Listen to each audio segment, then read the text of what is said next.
Bien, entonces vamos a ver lo que se llama el ANOVA. ¿Qué es el ANOVA? El ANOVA es el análisis de varianza del modelo. Es decir, ¿qué va a pasar? Nosotros tenemos un par ordenado de datos de una variable dependiente y una variable independiente. Esa variable independiente me dice que yo estimo una ecuación de que depende de X, pero esa variable no depende 100% de X. Hay un término del error. Por ejemplo, cuando yo analizo las variaciones que ocurren en la variable dependiente, yo veo que aquí inicia con 2 y pasa a 4, por lo tanto hay una variación de 2 a 4. De 4 a 2 hay otra variación y ya tenemos dos variaciones. De 2 a 3 otra variación, tenemos tres variaciones. De 3 a 4 otra variación. De 3 a 5 perdón, otra variación. Y tenemos cuatro variaciones. Y de 5 a 2 otra variación. En total, vemos que hay cinco variaciones en la variable dependiente, en Y. Sin embargo, cuando analizamos las variaciones en la variable independiente, vemos que aquí pasa de 4 a 6 y hay una variación. De 6 a 5 hay otra variación y son dos, pero aquí se queda, no hay variación. De 5 a 7 hay otra y hay tres variaciones y de 7 a 3 hay cuatro variaciones. Total, ¿a qué llegamos nosotros? Bueno, que hay momentos en que la variable dependiente cambia sin que ocurran cambios en la variable independiente. Dicho de otras palabras, la variable dependiente cambia debido a otros factores, otras variables, otros términos que no están incluidos en la ecuación. Hay variaciones que ocurren en Y que no se explica por variación que ocurra en X, en la variable independiente. Entonces lo que vamos a hacer es ver de dónde viene esa variación que hay en el modelo, es decir, cuáles son las fuentes de variación que tiene el modelo de regresión.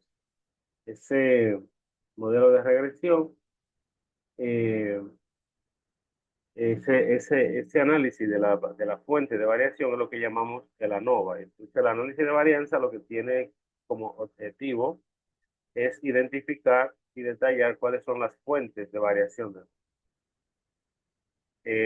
¿Cuál es la importancia? Bueno, poder ver qué tanto explica la variable independiente el comportamiento de la variable dependiente. Y para ello nosotros vamos a hacer una tabla que llamamos tabla de ANOVA o de análisis de varianza.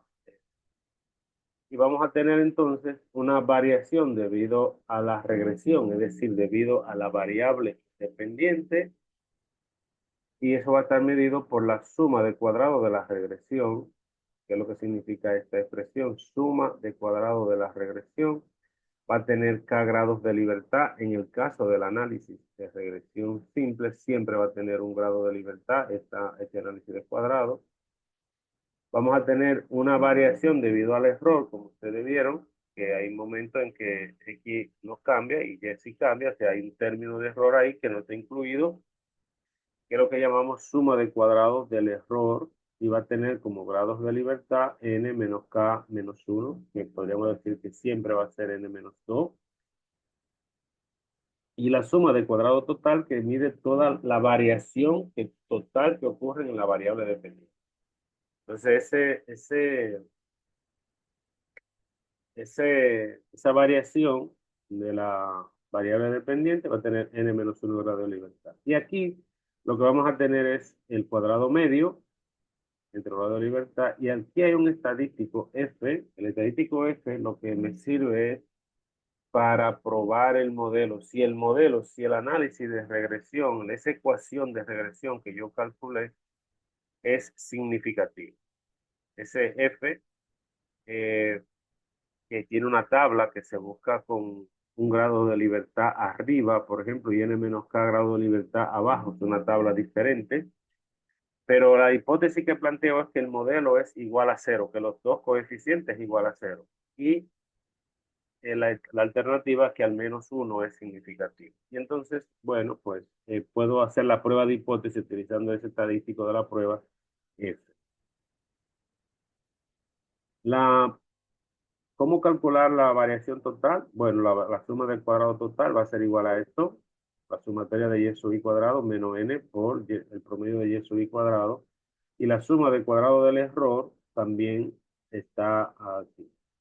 Como sabemos que la suma del cuadrado total, es decir, la variación total va a ser igual a la variación de la regresión más la variación del error, la variación de la regresión yo la puedo obtener por diferencia, es decir, la suma del cuadrado total le resto la suma del cuadrado del error.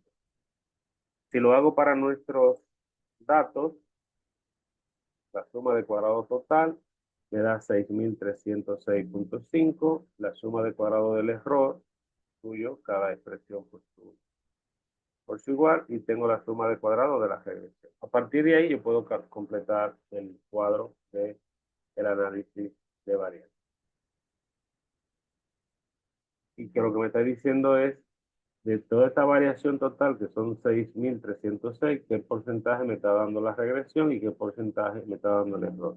Y esta fuente de variación es lo que me permite determinar, cuantificar ese porcentaje, hacerlo a través de la capacidad explicativa del modelo. Es decir, hay un coeficiente que se llama coeficiente de determinación o R cuadrado, que es lo que me va a indicar esto. Me va a indicar qué tan importante es el modelo, qué tan importante es la variable independiente para explicar el comportamiento de la variable dependiente. Esa bondad de ajuste o la capacidad explicativa del modelo, como les decía, la vamos a medir por el coeficiente de determinación R cuadrado, que tiene la siguiente característica, y es que R es un número que va entre 0 y 100, o puede ser entre 0 y 1. Normalmente lo expresamos en porcentaje. En la medida en que R cuadrado se acerca a 100 o a 1, mucho mejor es el modelo, mucho mejor es mayor ajuste tiene el modelo, es decir, la variable independiente es importante para explicar a la variable dependiente.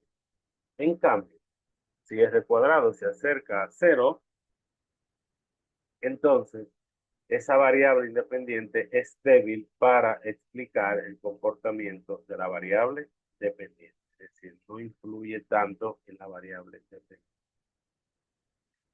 Eh, Para calcularlo, el R cuadrado puede ser la suma de cuadrado de la regresión entre la suma de cuadrado total, es decir, de todas las variaciones totales, cuántas se deben a la regresión.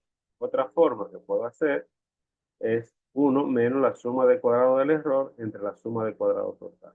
¿Por qué esta fórmula se utiliza con mayor frecuencia? Bueno, porque la suma de cuadrado total es, digamos, sumamente fácil de conseguir, y la suma de cuadrado del error la utilizamos para calcular el error típico de la estimación, es decir, ya la tiene calculada y uno puede utilizar esa en caso de que no tenga el ANOVA realizado. Para este caso, el coeficiente de determinación da 0.45, es decir, 41 podríamos decir. ¿Y qué es lo que significa ese 0.45? Si yo multiplico esto por 100, me va a dar 40.5 o 41, lo puedo decir. Bueno, entonces estamos diciendo que el 40.5 de las variaciones que ocurren en la venta mensual de la empresa se deben a los cambios que ocurren en el gasto público. Es decir, de cada 100 veces o de cada 10 veces que cambian los niveles de venta, entonces 4 de ellos se deben a los cambios en el gasto en publicidad. Y al final, esto lo que significa es que esta variable es más o menos buena para explicar el comportamiento de las ventas para este. Hay un 60% de variación que se deben a otras variables que no fueron incluidas en el modelo. Eh, Diríamos que es un modelo que tiene un ajuste bajo, regular, digamos.